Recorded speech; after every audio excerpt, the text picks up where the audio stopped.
हरे कृष्णा, राधे राधे। आने वाली है महाशिवरात्रि, तो सबसे पहले आप सभी को महाशिवरात्रि की बहुत बहुत शुभकामनाएं। फ्रेंड्स, आज के दिन माता पार्वती भगवान शिव जी इतने खुश रहते हैं कि उनसे मांगी गई हर मनोकामनाएं पूर्ण हो जाते हैं।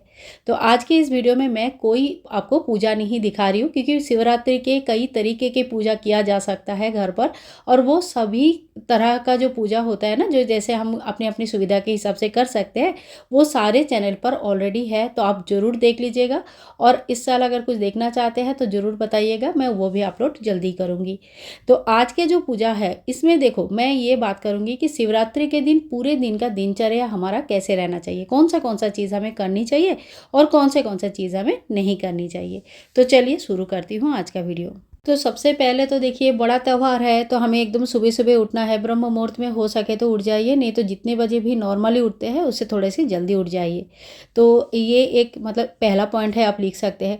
दूसरा ये है कि घर की हमें साफ़ सफाई अच्छे से करना है। और आज ना मेड के लिए आप वेट मत कीजिएगा, मेड कब आएगी तब घर साफ़ होगा तब हम पूजा करेंगे, तो फिर बहुत ज़्यादा लंबा हो जाएगा। तो घर की साफ़ सफाई हमें समय मतलब शुरू में ही कर लेना चाहिए। तीसरा पॉइंट ये है कि देखो, स्वच्छ वस्त्र हमें धारण करना है। स्नान आज हमें ज़रूर करना है। अब सिर से नहाना है कि नहीं नहाना है, बहुत लोग पूछते हैं। तो हमारे यहाँ पे देखो, जितने भी बड़े तीज त्यौहार होता है सिर से नहाकर ही हम पूजा में बैठते हैं। तो लेकिन बहुत जगह पे सिर से नहाने का नियम नहीं रहता है, तो आप अपने घर के हिसाब से देख लीजिएगा, ठीक है।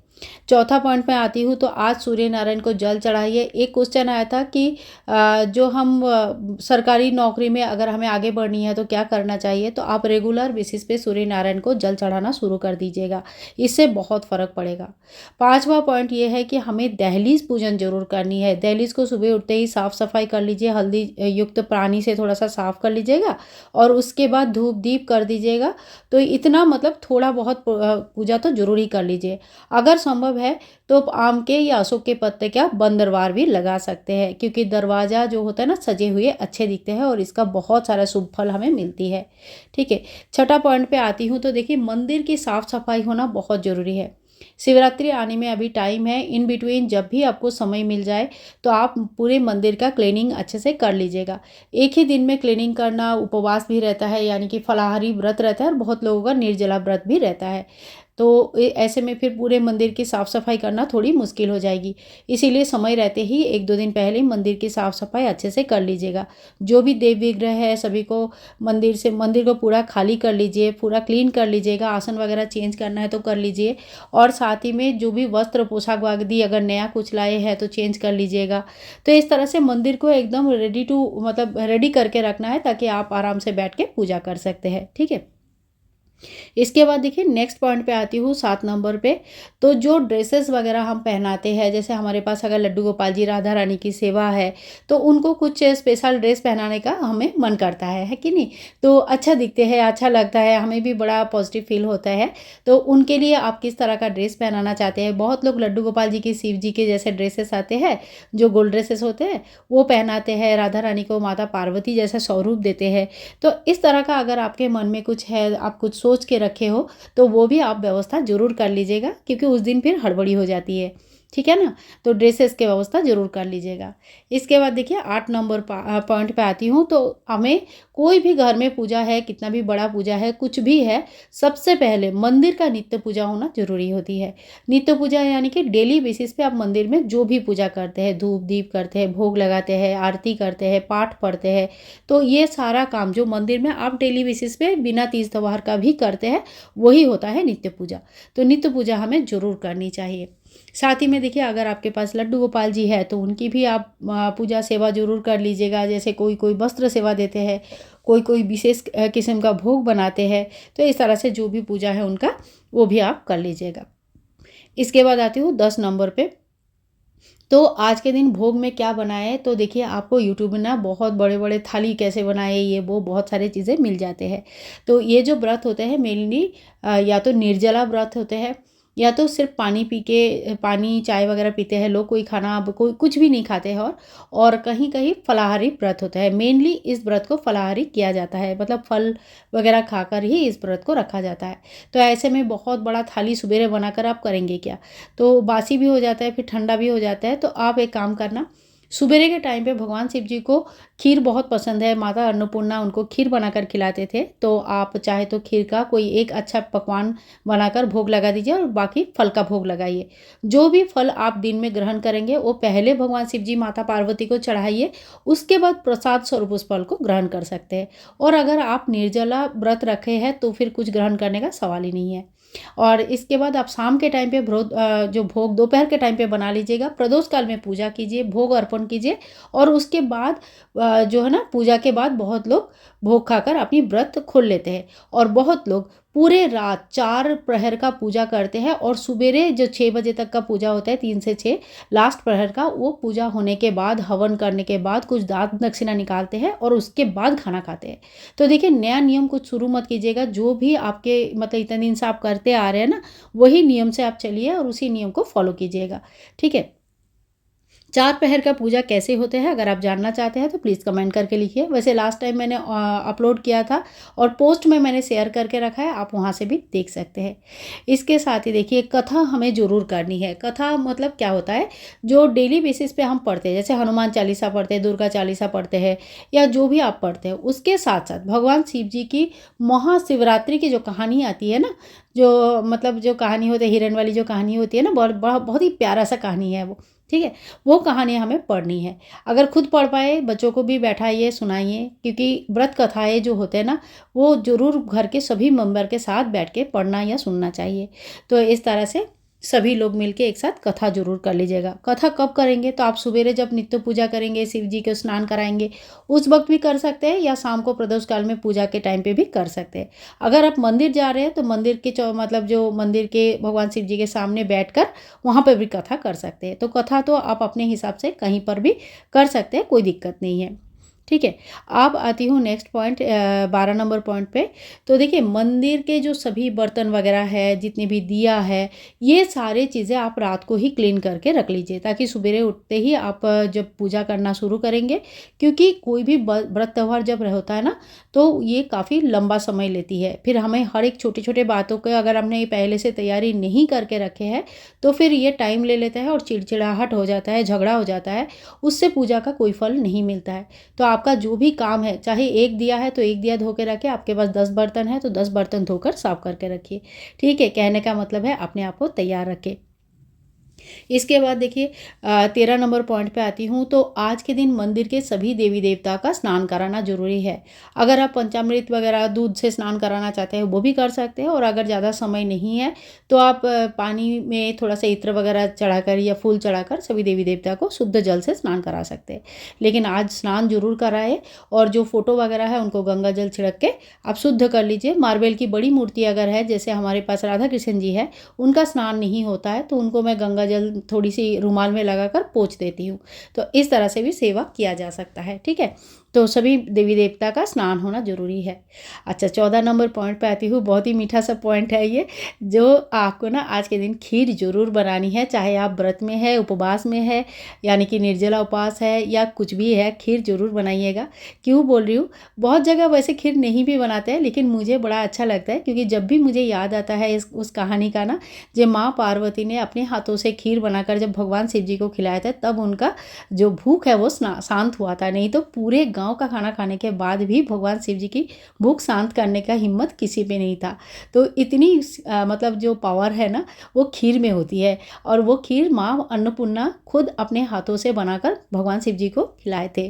ठीक है, माँ अन्नपूर्णा, माँ पार्वती दोनों एक ही है, एक ही देवी की 2 स्वरूप है। ठीक है, तो इसीलिए मुझे बड़ा मन करता है खीर बनाने का, और खीर बनाना बहुत शुभ भी रहता है। घर में खीर की भोग जब लगता है ना, तो माता लक्ष्मी की कृपा मिलती है। ठीक है, बाकी अपने अपनी सुविधा और अपने अपनी इच्छा के अनुसार और परंपरा के अनुसार आप लोग कर सकते हैं। नेक्स्ट पॉइंट पे आती हूँ, 15 नंबर पॉइंट पे। तो देखिए, मंदिर का दर्शन आज आप लोग जरूर कीजिए, चाहे सुबह कीजिए, चाहे शाम को कीजिए, चाहे दोपहर को कीजिए, क्योंकि पूरे दिन मंदिर खुला रहता है। बाकी समय जो मंदिर के पट बंद हो जाता है दोपहर के टाइम पे। लेकिन शिवरात्रि ऐसा एक दिन है, या जन्माष्टमी ऐसे दिन होते हैं ना, जो बड़े बड़े तीज त्यौहार के दिन पूरे दिन मंदिर खुला रहता है। तो आप मंदिर का एक बार दर्शन कीजिए, और जब मंदिर जाएंगे, अगर आप साथ में कुछ भी नहीं लेके जा पा रहे, कुछ भी थाली विशाल सजा कर लेके नहीं जा पा रहे, तो आप 1 लोटा जल ले लीजिए, थोड़ी सी सफ़ेद चंदन उसमें मिक्स कर दीजिएगा, भगवान शिव जी को 1 लोटा जल चढ़ा देना। और एक दिया लेके जाइए, माचिस, दिया और तेल वगैरह लेके जाइए। दिया जलाने के लिए जो जो चाहिए सब अपने साथ लेके जाइए, वहाँ से कुछ यूज़ मत कीजिएगा। एक दिया जो है ना मंदिर में जला के आइए। बस ये 2 काम कर लीजिए मंदिर का, ठीक है? ज़्यादा कुछ अगर आप दान कर सकते हैं, बहुत बड़ा पूजा कर सकते हैं, हवन करते हैं तो बहुत अच्छा है, करें कोई दिक्कत नहीं है। लेकिन अगर कुछ भी नहीं कर पा रहे तो 1 लोटा जल चढ़ा के 1 दिया जला के आइएगा। पक्का एकदम, मतलब याद रखना, इतना पहले से वीडियो दे रही हूँ, याद रखना, नोट करके रख लेना कि ये काम हमें ज़रूर करनी होगी, ठीक है? अपनी मंदिर में एक अखंड दिया आप जरूर जलाइए। सवेरे जब पूजा होगा, नित्य पूजा होगा, भगवान शिव जी, माता पार्वती के नाम पे बड़ी सी एक अखंड दिया प्रज्वलित कर लीजिएगा। ये दिया आपका अगले दिन चौकी विसर्जन तक कम से कम प्रज्वलित रहना चाहिए। कहते हैं सभी प्रकार के मनोकामनाएं जो है ना अखंड दिया जलाने से संपूर्ण हो जाता है। 17 नंबर पॉइंट पे आती हूँ, तो देखिए पूजा का जो सामग्री है इसकी वीडियो पहले से है और भी अपलोड कर लूँगी, देख लेना। पूजा का जो सामग्री है इसकी व्यवस्था आपको एक दिन पहले ही कर लेना होगा। लास्ट दिन बहुत ही हड़बड़ी होती है, नहीं मिलती है। तो आप जो भी बेलपत्र मिलता है, धतूरा मिलता है, फूल वगैरह मिलते हैं, या जैसे चंदन हो गया, ठीक है, अक्षत हो गया, रोली, कुमकुम, गुलाल, अबीर, ये सारी चीज़ें हो गया। आप सभी को पता ही है कि क्या क्या चाहिए होता है शिवरात्रि के लिए। पंचामृत के सामान हो गया, या कच्चा दूध गाय का अगर संभव है तो एक दिन पहले व्यवस्था करके आप फ्रिज में रख सकते हैं। लेकिन फ्रिज में कोई नॉनवेज रहता है तो मत रखिएगा, ठीक है? अगर नॉनवेज नहीं है, आपका फ्रिज ठीक ठाक है तो फिर रख सकते हैं, ठीक है? तो इस तरह से सामग्री की व्यवस्था जरूर कर लीजिएगा। साथ ही में ना थोड़ी सी सुहाग सामग्री आपको जरूर लेनी है। माँ पार्वती को आज के दिन सुहाग चढ़ाने से बहुत अच्छा रहता है। ये सुहाग सामग्री आप मंदिर में दान कर सकते हैं, किसी भी सुहागन महिला को दान कर सकते हैं, कोई दिक्कत नहीं है। सुहाग सामग्री में आप 2 सामग्री भी ले सकते हैं और 16 सामग्री भी ले सकते हैं। जैसे एक मेहंदी, एक बिंदी ले लिया, एक सिंदूर, एक मेहंदी ले लिया, कुछ भी 2 सामान ले लिया, या तो फिर आप 16 जो सामग्री होते हैं ना, 16 श्रृंगार के सामग्री, वो भी ले सकते हैं अपनी अपनी इच्छा के अनुसार, ठीक है? इसके बाद देखिए, अगर आप हवन करना चाहते हैं तो सुबह ही आप हवन की तैयारी कर लीजिएगा। सुबह और शाम के प्रदोष काल में पूजा के बाद हमें हवन करना होता है। तो हवन में हमें गाय के गोबर के उपले चाहिए होगा, कपूर चाहिए, घी चाहिए, और जो संविदा ये जो हम हवन में आहुति देंगे ना, आहुति के लिए हवन सामग्री चाहिए। तो ये सारे सामान एक छोटे से थाली में व्यवस्था करके रख लीजिए। छोटा सा ही हवन करना है, लेकिन हवन की सामग्री व्यवस्था करके रख लीजिए। जितना व्यवस्था किया हुआ रहेगा उतने आपकी चीज़ें अच्छे से होता रहेगा। जो भी व्यवस्था नहीं होगा या तो आप भूल जाएंगे या तो आप नहीं कर पाएंगे, ठीक है? आई होप आप लोगों को रिलेट कर पा रहे हैं मैं जो वीडियो में कहना चाह रही हूँ, ठीक है? इसके बाद देखिए, दोपहर का जो टाइम होगा लगभग 12 बजे या 12 बजे के बाद, या कभी भी सुबह भी कर सकते हैं। पार्थिव शिवलिंग की अगर आप लोग पूजा करना चाहते हैं तो इस टाइम पे बनाकर रख लीजिए, और प्रदोष काल तक ये हल्की सी सूख जाती है, एकदम सूखता नहीं है, हल्का सा सूख जाता है, ताकि ये टूटता नहीं है। अगर आप तुरंत बनाकर तुरंत पूजा करेंगे तो ये फिर पानी से गल जाता है, ठीक है? तो आप दोपहर तक इसको शिवलिंग बनाकर थोड़ी सी धूप में रख दीजिएगा, जिससे पूजा बहुत अच्छी होगी। तो आप ध्यान रखिएगा, शिवलिंग आपको मतलब पूजा से 2-3 घंटा पहले ही बना लेना है। पार्थिव शिवलिंग की पूजा अगर आप सुबह से ही कर रहे हैं ना, तो आप एक दिन पहले भी बनाकर रख सकते हैं। पार्थिव शिवलिंग जब भी बनाएंगे आप तुरंत उसमें थोड़ी सी अक्षत, थोड़ी सी फूल चढ़ा दीजिएगा, खूब जरूरी है। बाद में बताऊंगी क्यों, नेक्स्ट वीडियो में बताऊंगी, अभी तो बहुत लंबा हो जाएगा वीडियो। प्रदोष काल में हमें जो भगवान शिव जी की पूजा अति अवश्य ही करना है, चाहे आपने व्रत रखा है, चाहे आपने व्रत नहीं रखा है, चाहे आपने सवेरे पूजा किया है या नहीं किया है, ठीक है? प्रदोष काल में पूजा हम जरूर करेंगे। तो पूरे परिवार का पूजा हमें करना है, बहुत ही भक्ति श्रद्धा के साथ पूजा करना है। और जो भी आपके पास मिल जाता है ना, मन छोटा नहीं करना, जो मिल जाता है, 1 लोटा पानी भी मिल जाता है तो आप उससे भी पूजा कर सकते हैं। भगवान शिव जी 1 लोटा पानी से भी खुश हो जाते हैं। लास्ट में आती हूँ, लास्ट जो बात है उसमें आती हूँ। तो देखो, 4 प्रहर का पूजा जो होता है वो प्रदोष काल से ही शुरू हो जाता है। पहला पूजा लगभग टाइम बता रही हूँ 6 बजे से 9 बजे तक होता है। दूसरा पूजा 9 बजे से 12 बजे, रात की 12 बजे तक होता है। तीसरा जो प्रहर की पूजा होते हैं रात की 12 बजे से सवेरे 3 बजे तक होता है। और लास्ट प्रहर का पूजा सवेरे 3 बजे से लेकर सवेरे 6 बजे तक होता है। और इन 4 प्रहर में अलग अलग चीज़ों से अभिषेक होता है। 4 प्रहर का पूजा कहते हैं कि सभी प्रकार की मनोकामनाओं को पूर्ण कर देते हैं। अगर आपका बहुत बड़ा कुछ मनोकामना है, बच्चे के शादी, घर, नौकरी या बहुत बड़ी बीमारी से जूझ रहे हैं, तो फिर आप 4 प्रहर का पूजा करने की कोशिश जरूर कीजिएगा। अकेले इस पूजा को करना थोड़ा मुश्किल हो जाता है, क्योंकि बहुत नींद आ जाती है और जगह रहना जरूरी होता है। तो अगर आप 4 प्रहर का पूजा कर रहे हैं ना, तो देखिए आपके अगर कोई सहेली या आपके पड़ोसी कोई अगर कर रहा है तो आप एक साथ पूजा कीजिएगा। इससे आप दोनों का मन भी लगा लगा रहेगा और फिर आपका जो ना पूजा भी संपूर्ण हो जाएगा। सो फ्रेंड्स, इसी तरह से हमें महाशिवरात्रि की पूरे दिन की दिनचर्या रखना है। आई होप आप लोगों का ये वीडियो जो है ना आप लोगों के लिए बहुत बहुत ज़्यादा हेल्पफुल होगा। और इसी तरह से जब हम तैयारी करते हैं ना तो कोई भी तीज त्यौहार बहुत ही आसानी से हम बहुत ही खुशी के साथ सभी प्रकार का रीति रिवाज और नियम के साथ मना पाते हैं। भगवान शिव जी की अगर आप रुद्राक्ष की माला से महामृत्युंजय जप करते हैं, ठीक है, तो फिर बहुत ही जो इस तरह का रोग भोग होता है जिसका कोई इलाज नहीं हो रहा है, मतलब आप कितनी भी डॉक्टर दिखा रहे हैं, सही नहीं हो रहा है, सही नहीं हो रहा है, कंटिन्यूअस बच्चे बीमार है, बड़े बीमार है, घर में कोई बीमारी है, तो फिर आप महामृत्युंजय मंत्र का जप जो है रुद्राक्ष के माला से आज जरूर कीजिएगा। शुरुआत आज से कीजिएगा और 21 दिन तक कंटिन्यूअस जो बीमार है उनके सिर के सामने बैठ के, या अगर वो ज़्यादा बीमार नहीं है तो भगवान जी के मंदिर के सामने उनको बैठाकर उनके साथ इस मंत्र की जप किया कीजिएगा, ठीक है। इससे बहुत ज़्यादा इफेक्ट होता है, आप किसी को भी पूछ सकते हैं, इससे बहुत ज़्यादा फल मिलता है। सो फ्रेंड्स, आज के लिए इतना ही। आई होप वीडियो आप लोगों के लिए यूज़फुल है। बहुत ही मेहनत से वीडियो बनाती हूँ, तो प्लीज़ आप सभी का प्यार और ढेर सारा आशीर्वाद जरूर दीजिएगा। मिलूंगी नेक्स्ट वीडियो में, तब तक के लिए bye bye and take care.